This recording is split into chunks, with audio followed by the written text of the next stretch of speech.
We're looking at the properties of conditional probability. The very first property has to do something like this. So you have this guy asking the question that, what is the probability that it's raining? So what's the answer? 100%, is it not? So basically, this particular statement, it looks like this. Mathematically, if you guys understand, it looks something like this. It's that obvious. So what is that we're looking at? We are telling probability of S provided F has happened. What does that mean? We have an event F happening, which is part of S. So we're asking the question, you know what F has happened? Do you think S has happened? Obviously, the answer is yes.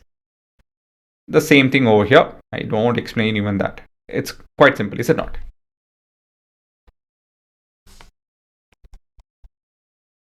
Next, if A and B are two events of the sample space and F is an event of the same space, then the following formula is there. It looks familiar to something that we have studied before, right? It's the probability of A union B, the same formula. Now, what is the difference? Here we have a condition that, you know what, F has happened. What do you think that, event from A or B has happened along with this? So basically, if this is the actual picture, right, this is a question of A union B. Okay, probability of A union B, forget about F. So if not for F, we are looking at A union B. But now with the condition that F has happened, then our picture changes to something like this. Okay, only this would be there. So this is our A, that's our B, okay, this space and this space, right, something like this. So basically, let me change the color. Actually, font. This space, not a good work over there. Yeah, this space or this space has happened, right?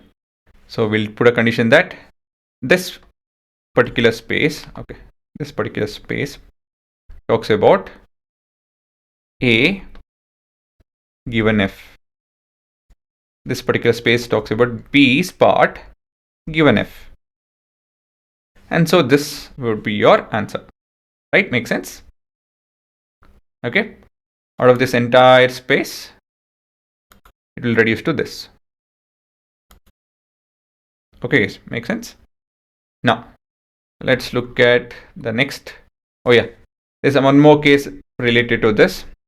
The case being the following. When A and B are disjoint events, then the probability of A union B, provided F has happened, okay, probability of this would be probability of A given F has happened plus probability of B given F has happened, right? Because there's no intersection part, so that will be 0. Okay, on to the third one. This is similar to what we just saw.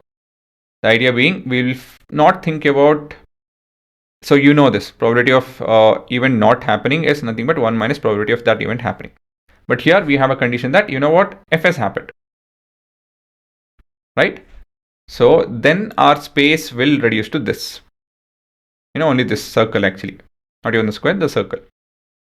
So we are talking about, this is our, this space actually, yeah, this space will represent E of F, right? E and F, they coincide over here. So this space will be correct. E naught complementary of E given F. So how will you find that? This entire thing is considered as 1 because our vision has reduced. Our point of view has reduced. And so how will you get this? 1 minus probability of E given F has happened. Again, whenever we're talking about a condition stuff, we are reducing our perspective, right? We have seen this with regarding to cards and all of that. Within that perspective, what is the probability of something happening? That's how you can think of, right? I would like you guys to copy pretty much all of it. Even the diagram, it will help.